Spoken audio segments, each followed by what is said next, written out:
Ajeng Semeng, kini saatnya saya Dana Paramita mengantarkan sejumlah berita dari Bali. Berikut 3 di antaranya.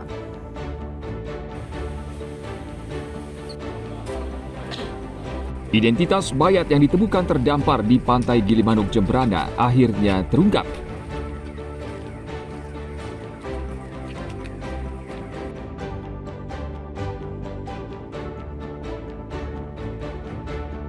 BPBD Karangasem menghimbau warga pesisir dan nelayan mewaspadai potensi banjir rob.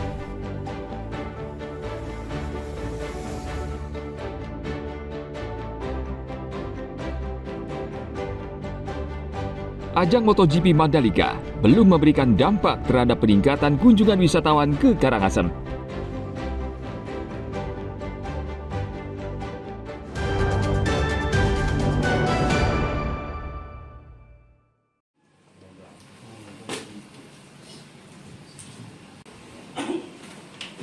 Identitas mayat yang ditemukan terdampar di pantai Gilimanuk, Jemberana Senin lalu akhirnya terungkap. Polisi dan keluarga memastikan korban merupakan penumpang KMP Tunu Pratama Jaya yang tenggelam di Selat Bali pada bulan Juli lalu. Saat ditemukan, korban masih mengenakan pakaian lengkap dan tas pinggang berisi identitas diri, kartu ATM, dan uang tunai. Hasil identifikasi tim Inafis Polres Jemberana memastikan korban bernama Muhammad Syakur berusia 37 tahun asal Pasuruan, Jawa Timur. Kepastian itu juga berdasarkan laporan keluarga yang mengenali ciri fisik serta pakaian dan barang pribadi korban saat terakhir kali berangkat ke Bali. Polres Jemberana bersama dengan tim DVI dari Polda Bali, kami mengkonfirmasi bahwa berdasarkan hasil dari DVI Polda Bali, jenazah yang kemarin kita temukan di daerah Gilimanuk dapat teridentifikasi sebagai salah satu korban dari KMP Tunu Pratama Jaya yang tenggelam pada tanggal 2 Juli 2025. Jenazah korban kemudian diserahkan ke keluarga untuk dipulangkan ke Pasuruan, Jawa Timur. KMP Tunu Pratama Jaya tenggelam di Selat Bali pada 3 Juli 2025. Sejumlah penumpang berhasil selamat, namun sebagian lagi dilaporkan hilang. Tim Liputan melaporkan dari Jemberana.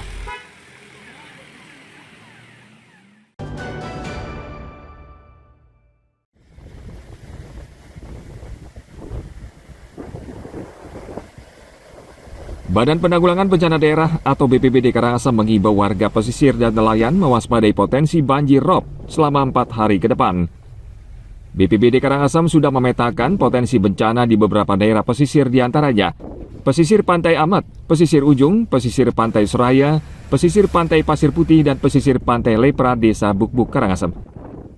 Sementara Kantor Badan Meteorologi, Klimatologi, dan Geofisika atau BMKG Wilayah 3 Denpasar juga menyebutkan ada 5 kabupaten yang berpotensi terjadi banjir rob, yakni pesisir Gianyar, pesisir Kuta, pesisir Tabadan, pesisir Klungkung, dan pesisir Karangasem.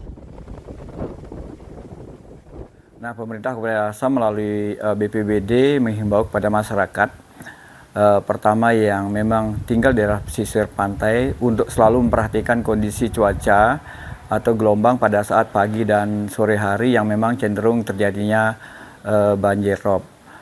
Kemudian juga kepada nelayan, pada para nelayan juga untuk selalu berhati-hati dan waspada apabila melakukan aktivitas melaut, karena banjir rob ini bisa terjadi kapan saja. Artinya untuk keselamatan para nelayan itu sendiri.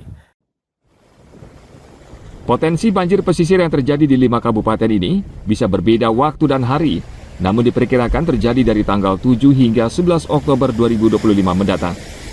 Sementara banjir rob di kawasan pesisir di Karangasem biasanya terjadi pada malam dan pagi hari. Tim Liputan melaporkan dari Karangasem.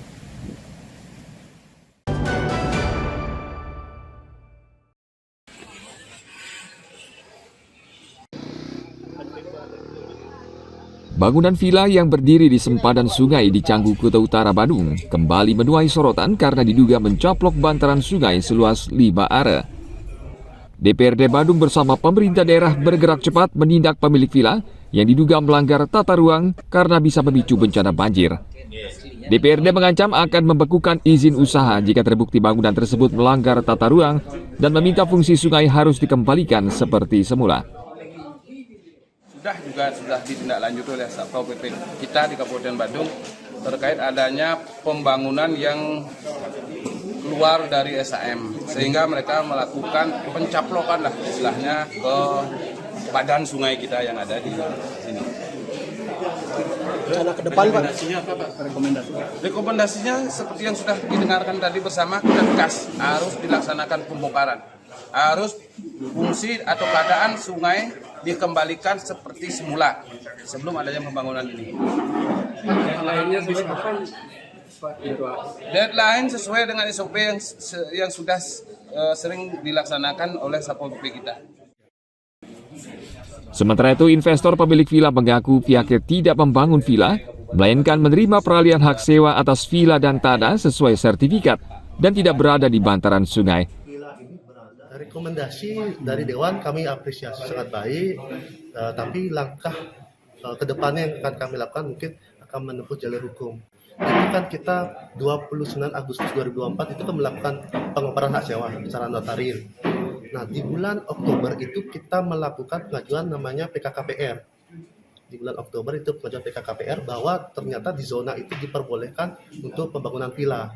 Nah, setelah itu kita mengajukan juga permohonan izin bangunan PBG dan SF karena bangunan sudah. Jadi kan kita pengajuan langsung PBG dan SF kan gitu. Nah, ternyata di tanggal 18 Desember 2024 itu ada penolakan dari sesuai dengan berita acara teknis dari tim TPT PUPR yang menyatakan villa yang kita sewa itu berada di sepadan sungai dan bantaran sungai seperti itu, Pak. Satpol PP Badung mengaku sudah mengirim surat peringatan 3 kali dan masih menunggu pemilik bangunan membongkar secara mandiri. Bencana banjir yang terjadi belum lama di Bali akibat pelanggaran tata ruang. Banyak bangunan berdiri di bantaran sungai, dan ketika hujan turun, sungai meluap dan memicu banjir bandang. Ana Agung Gede Agung melaporkan dari Badung.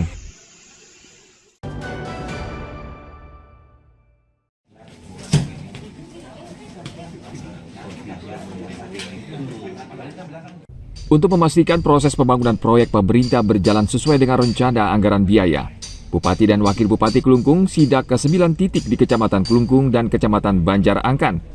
Bupati Made Satria pertama menyambangi pembangunan ruang CAT Lab, CT scan di Rumah Sakit Umum Daerah RSUD Kelungkung, dan pembangunan Laboratorium Kesehatan Masyarakat atau Labkesmas, serta pembangunan Puskesmas Pembantu Desa Satre.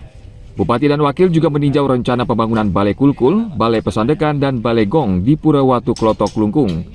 Setelah itu pemasangan lampu penerangan jalan, rehabilitasi ruang kelas SDN 2 Tusan, dan pembangunan pagar dan toilet di SDN 1 Bakas.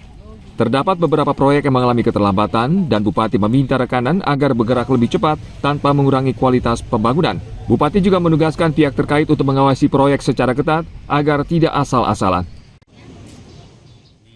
Beberapa lokus proyek yang mengalami keterlambatan atau mengalami deviasi, dan saya meminta pada pelaksana ataupun pemenang tender agar mengejar agar sesuai dengan batas waktu yang sudah diberikan untuk penyelesaian proyeknya. Dan apabila ada kendala-kendala di lapangan, para pengawas baik itu dari pengawas independen maupun dari pengawas dari VU yang kita pakai untuk mengawasi proyek tersebut, untuk selalu mendampingi sehingga deviasi yang terjadi sampai hari ini bisa dikejar untuk mengejar penyelesaiannya sesuai dengan batas waktu. Dan terkait dengan hal itu juga kualitas pembangunan jangan sampai diabaikan.